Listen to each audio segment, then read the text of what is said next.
شاعریہ کی زبانی یہ انکشاف سن کر صلاح الدین ایوبی کے بہتے ہوئے آنسو میں کچھ اور تیزی آ گئی۔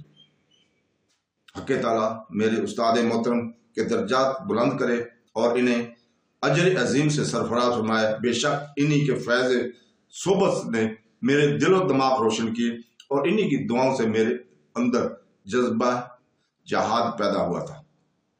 اس کے بعد صلاح الدین ایوبی اپنی پوری فوج کے ساتھ اس قبرستان میں حاضر ہوئے جہاں ایک یگانہ روزگار عالم ابدی نیند سو رہے تھے، جس نے منصب قضا پر فیض ہونے کے بعد کبھی کسی حاکم کا دباؤ قبول نہیں کیا اور تمام فیصلے حق و انصاف کی روشنی میں کیے۔ سلطان صلاح الدین ایوبی بہت دیر تک قاضی ابن رسول کے قدموں میں کھڑے دعا کرتے رہے۔